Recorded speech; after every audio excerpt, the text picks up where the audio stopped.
मात्र खरंच वाटतंय का कर्जमाफी ही योग्यरित्या शेतकऱ्यांची होईल आणि शेतकऱ्यांना न्याय मिळेल? एक तर आपल्या सगळ्यांना माहीत असेल, काही दिवसांपूर्वी शेतकऱ्यांच्या हितासाठी व कर्जमाफी बिनाअट व्हावी यासाठी पवित्र भूमीमध्ये म्हणजे पंढरपूरला मी व माझ्याबरोबर 26 शेतकरी तिथं आंदोलन करत होते. अन्नत्याग आंदोलन हे अन्नदात्यासाठी तिथं आमचं सुरू होतं. 65-70 तास झाल्यानंतर सरकारकडनं महाजन साहेब तिथं आले. TV समोर मीडियासमोर महाजन साहेब हे स्वतः देवेंद्र फडणवीस साहेबांशी फोनवर बोलले. आणि काय ठरलं, त्या पवित्र भूमीतून आम्हाला काय शब्द दिला की अधिवेशन सुरू होण्यापूर्वी म्हणजे 22 तारखेच्या आधी आम्ही एक बैठक घेऊ. त्या बैठकीमध्ये तुम्हाला बोलवलं जाईल व तुम्ही ज्यांना घेऊन याल त्यांना तिथं बैठकीला आम्ही संधी देऊ, तुमचं ऐकून घेऊ. आणि आम्ही राजकारण न करता आम्ही शेतकरी नेत्यांचे सुद्धा नावं तिथं दिली. आणि आमची अपेक्षा होती की पंढरपूरला दिलेला शब्द कितीही मोठा राजकारणी व्यक्ती असला तरी त्या पवित्र भूमीतून विठोबरायांच्या भूमीतून दिलेला शब्द हे सरकार पाळेल. पण आम्हाला फसवलं, शेतकऱ्यांना फसवलं. आणि पुण्यश्लोक अहिल्यादेवी होळकर यांच्या नावाने ज्यांचं कर्तृत्व खूप मोठं आहे आणि आम्ही म्हणत होतो की या योजनेचं नाव तुम्ही त्यांच्या नावाली ठेवलं त्यासाठी मी अभिनंदन करतो. पण तुम्ही एवढ्या महामानवाचं नाव देऊन सुद्धा इतका अटी टाकल्यात आणि त्या अटीमुळे जर 44 लाख शेतकऱ्यांवर अन्याय होत असेल तर कुठंतरी तुम्ही पुण्यश्लोक अहिल्यादेवी होळकरांचा नावाचा अवमान करत आहात असं आमचं तिथं भूमिका होती. बऱ्याच लोकांनी आम्हाला सांगितलं सरकारवर विश्वास ठेवा आणि आम्हाला या बाबतीत राजकारण करायचं नव्हतं. आम्ही विश्वास ठेवला पण आमचा विश्वासघात झालाय, शेतकऱ्यांचा विश्वासघात झालेला आहे. आज अधिवेशनाचा पहिला दिवस असला तरी इथं मी फक्त आलोय, सही करणार, तुमच्याशी बोललोय. उद्यापासून 30 तारखेपर्यंत मी अधिवेशनामध्ये येणार नाही. मराठवाड्यामध्ये आणि काही इतर जिल्ह्यांमध्ये जाऊन शेतकऱ्यांशी संवाद साधून 29 तारीख सोमवार आम्ही छत्रपती संभाजीनगरमध्ये खूप मोठं आंदोलन उभं करणार आहोत. त्यामुळे सरकारने आमचा विश्वासघात केलेला आहे. या सरकारला आम्ही सोडणार नाही. एक मोठं आंदोलन करू आणि सरकारला आजच सांगतोय 30 तारखेपर्यंत तुमच्याकडे वेळ आहे. तुम्ही या अटी काढा आणि या 44 लाख शेतकऱ्यांवर जो अन्याय होतोय तो तुम्ही त्या ठिकाणी थांबवा. आणि असंच जर तुम्ही अपमान आणि अन्याय जर आमच्या शेतकऱ्यांवर करत राहणार तर हे तुम्हाला महागात पडेल. त्यामुळे 29 तारखेला छत्रपती संभाजीनगरमध्ये एक मोठा रास्ता रोको, एक मोठं आंदोलन हे आम्ही सर्वजण मिळून आमचा जो विश्वासघात केला आहे, शेतकऱ्याचा जो विश्वासघात केलेला आहे त्याच्या विरोधात त्या ठिकाणी आम्ही आंदोलन करणार आहोत. आणि या शेतकऱ्यांच्या वतीने या सरकारला जाब विचारणार आहोत की हा अन्याय कशासाठी. नाही, दुसरं म्हणजे नुकतेच विधान परिषदेचे निकाल हाती आलेले आहेत आणि नाशिकमध्ये अपक्ष उमेदवार गीते हे निवडून आलेले आहेत तर महायुतीचे उमेदवार दराडे नरेंद्र दराडे हे पराभूत झालेले आहेत. कसं पाहता याकडे? मित्रपक्षांनीच शिवसेनेचा केसाने गळा कापला असं दराडे म्हणतात. काही दिवसांपूर्वी उद्धव ठाकरे साहेबांचे 6 खासदार हे घेऊन राजकीय दृष्टिकोनातून कुठेतरी उद्धव ठाकरे साहेबांना एकनाथ शिंदे साहेबांनी अडचणीत आणलं. पण दुसऱ्याशी लढत असताना, विरोधकांशी लढत असताना त्यांच्याच मित्रपक्षाने म्हणजे भाजपने हा त्यांचाच कुठेतरी केसाने गळा कापला, घात केला. खरं तर असं म्हणलं जातं एकनाथ शिंदे साहेबांना दिल्लीवाल्यांचा सपोर्ट आहे. पण महाराष्ट्राचे भाजपचे नेते आतून एकनाथ शिंदे साहेबांचा जो खेळ खेळत आहेत तर हे नाशिकचं उदाहरण त्यातलंच एक खेळाचं प्रकार आहे असं आपल्याला म्हणावं लागेल. त्यामुळे भाजप कितीही मित्रपक्ष वाटला, हा भाजप कोणाचाही मित्र नाही. हा जवळच्या लोकांचा सुद्धा घातपात त्या ठिकाणी करू शकतो, राजकीय दृष्टिकोनातून मित्रपक्षांना सुद्धा अडचणीत आणू शकतो, हे अनेक वेळा आपण बघितलेलं आहे. त्यामुळे नाशिकचं उदाहरण म्हणजे एकनाथ शिंदे साहेबांना त्यांच्याच मित्रपक्षाने कुठंतरी राजकीय दृष्टिकोनातून पराजय केला असं आपल्याला म्हणावं लागेल. शेतकऱ्यांसाठी आपण उपोषण केलं, पण नंतर महाजन यांनी आपल्याला फ्रूट ज्यूस पासून आपलं उपोषण सोडले. इतक्या लवकर उपोषण सोडून एक तर महाजन साहेबांच्या हातातून मी ज्यूस पिला नाही. मी पवित्र श्री नामदेव पायरीकडे जाऊन तिथे असणाऱ्या सामान्य परिवारातून जे वारकरी संप्रदायाचे लोक होते त्यांच्या हातून पेढा खाऊन मी तिथं उपोषण सोडलं. विषय कसा असतो, सगळ्याच गोष्टीत आपण राजकारण केलं तर हे योग्य नसतं.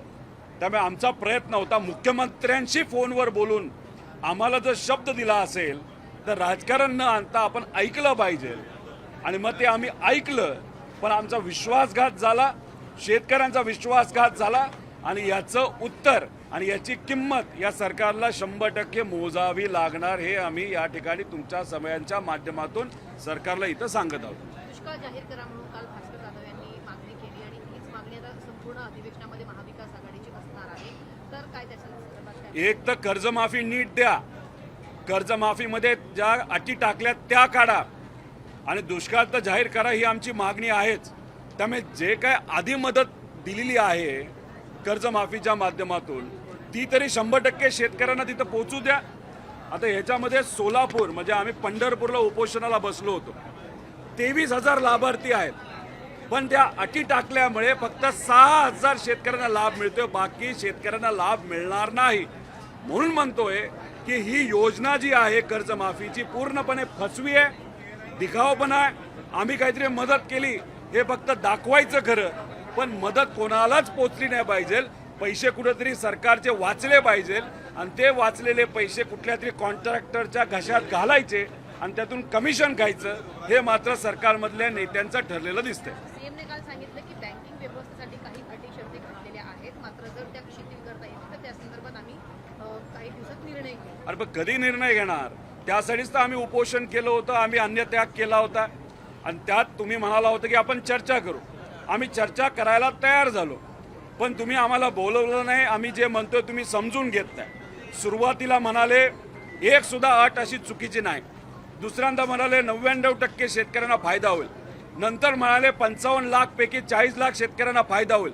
म्हणजे स्वतःच मुख्यमंत्री साहेब कुठेतरी दरवेळेस जेव्हा बोलायचे तेव्हा एकदा आकडा कमी करत चालले होते, आणि परत काल म्हणाले की अटच नाही. आम्ही अट म्हणजे तुम्ही म्हणता अट नाही, पण याच्यामध्ये आपण जर GR बघितला त्या याच्यामध्ये अटी आहेत ना.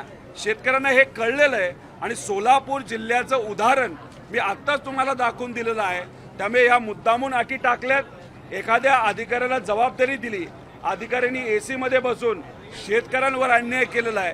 कुठंच या धोरणातून सर्व शेतकऱ्यांना फायदा होणार नाही. 44 लाख शेतकऱ्यांना 55 लाख पैकी हा अन्याय 100% त्या ठिकाणी होणार आहे, आणि याची किंमत या सरकारला मोजावीच लागेल. 29 तारखेला आम्ही जे आंदोलन करणार आहोत तोपर्यंत आम्ही त्या आंदोलनातून उठणार नाही, रास्ता रोखून उठणार नाही, जोपर्यंत आम्ही तिथे अधिवेशन इथं आणि इथल्या इथं मुख्यमंत्री साहेब असतील, नाही तर जो कुठला नेता असेल, मंत्री असेल, तेही इथं जाहीर केल्याशिवाय आम्ही तिथून त्या रस्त्यावरनं उठणार नाही.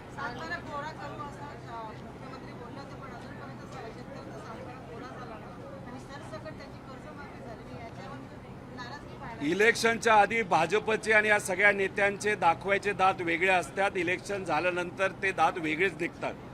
महिलांच्या बाबतीत सुद्धा लाडक्या बहीण योजनेचं आपण जर बघितलं असेल तर 1 कोटी महिलांची नावं कापली गेली.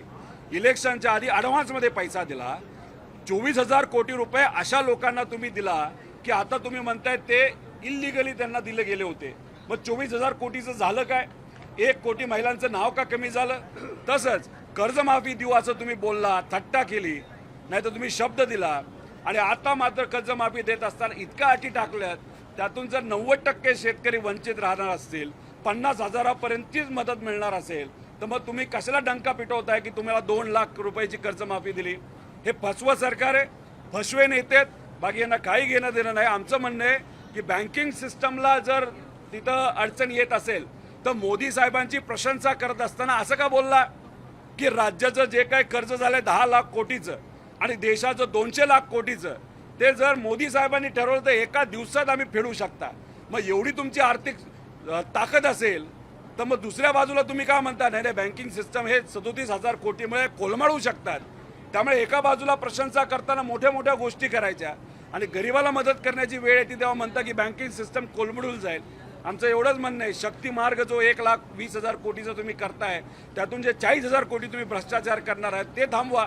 सगळं नॉर्मल होतंय, पण ते नाही थांबवायचं.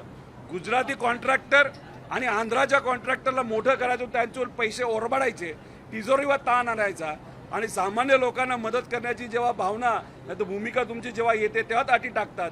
हे कुठंतरी हे सरकार फसवं एवढंच आपल्याला म्हणावं लागेल. मुख्यमंत्री म्हणाले की एवढी मोठी कर्जमाफी आणि कधीही झालेली नाहीये.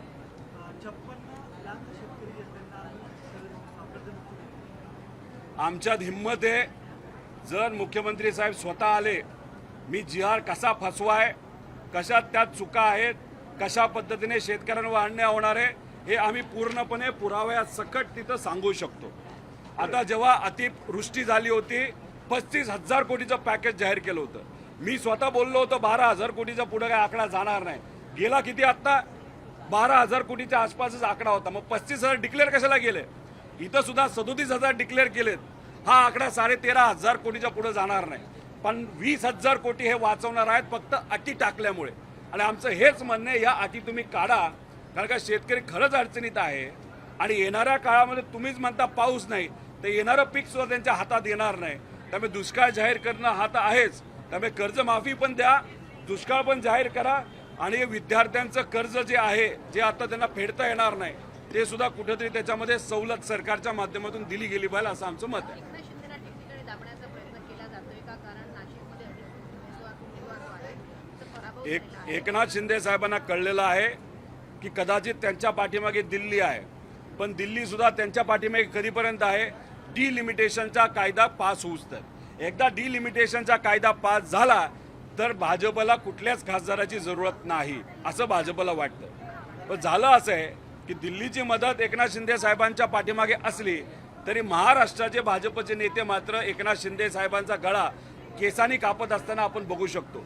कालची प्रेस कॉन्फरन्स किती भारी झाली, हसत खेळत झाली.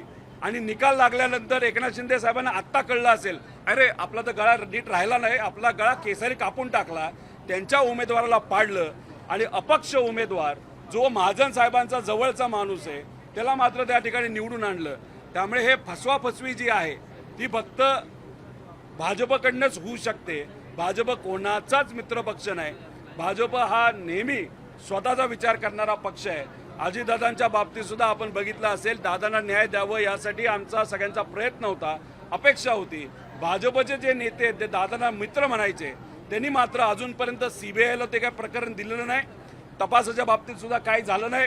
CIDचा उपयोग दारू विकणाऱ्यांना शोधण्यासाठी केला जातो, पण दादांच्या बाबतीत मात्र त्या ठिकाणी कुठेही तपास योग्य दिशेने जाताना आपल्याला दिसत नाही.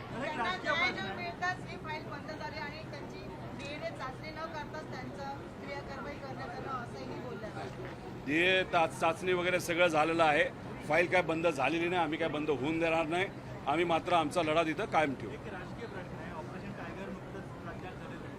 भविष्यामध्ये आपले खासदार मोठ्यावर आले होते, त्यांच्यावरही सगळे लक्ष ठेवू शकतात, तेही कुठे चर्चा आहे. आपल्याला याविषयी काय वाटतं? हे बघा, चर्चा तर कोणाची होऊ शकते.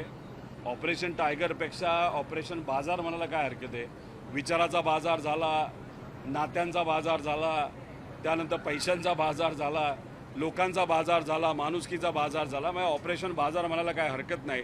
त्यामुळे पूर्णपणे, आणि आता नाशिकचा निकाल लागल्यानंतर एकनाथ शिंदे साहेबांच्या पक्षाचा सुद्धा बाजार झाला असं आपला त्या ठिकाणी म्हणावं लागेल. त्यामुळे हे जे काय ते होत राहणार. पण मला असं वाटतं की किती प्रयत्न केला तरी आमचा एक सुद्धा खासदार त्या ठिकाणी फुटेल असं आम्हाला वाटत. माझी कुटुंबाला अजून कुठल्या प्रकारे मदत करण्यात आलेली आहे? अजितदादा पवारची माझी कुटुंबाला शासनाकडून अजून कुठल्याही प्रकारे योग्य ती मदत आणि LICचे जे काही पैसे एक तर त्या VSR कंपनीने 210 कोटीचा विमा, हा विमानाचा आणि लायबिलिटी विमा तिथं काढला होता. त्यातून VSRला विमानाची किंमत 15 कोटी रुपये आणि त्याला पैसे कदाचित 200पेक्षा जास्त कोटी मिळू शकतात. आमचं हेच सरकारला म्हणणं आहे की माळी परिवार असेल, तो जाधव परिवार असेल आणि पायलटसुद्धा असतील, या लोकांना कुठं ना कुठंतरी त्या ठिकाणी आर्थिक लाभ त्या परिवाराला झाला पाहिजे अशी आमच्या सगळ्यांची मागणी आहे. पण झालं असं आहे, हे सरकार इतकं घमंडी आहे, हे विषय चर्चेत आणायलाच नको म्हणतात, हवेत मात्र त्या ठिकाणी गोळ्या झाडतात की हे आमचे मित्र होते, हे आमचं तसं. त्यामुळे दादांच्या बाबतीत तेच झालं, शेतकरी कर्जमाफीच्या बाबतीत तेच झालं, लाडक्या बहिणींच्या बाबतीत तेच झालं. त्यामुळे कुठं ना कुठंतरी हे सरकार फक्त न फक्त दिखावा करते, बाकी काही करत नाही असं आमचं प्रामाणिक मत आहे. राज्याचे मुख्यमंत्री आणि एकनाथ शिंदेनी सांगितलं की ऑपरेशन टायगर हे सक्सेसफुल झालेलं आहे. अरे पण ऑपरेशन टायगर हे सक्सेसफुल झालं काल बोलत होते, पण शिकार करणाऱ्याची शिकार आज मात्र नाशिकमध्ये तिथं झालेली हे आपण सगळ्यांनी तिथं बघितलेलं आहे. त्यामुळे खरे शिकारी भाजप आहेत, पुढे करतायत फक्त एकनाथ शिंदे साहेबांना. त्यामुळे एकनाथ शिंदे साहेबांना मात्र आता कळालं असेल, अरे आपली आता शिकार झालेली आहे.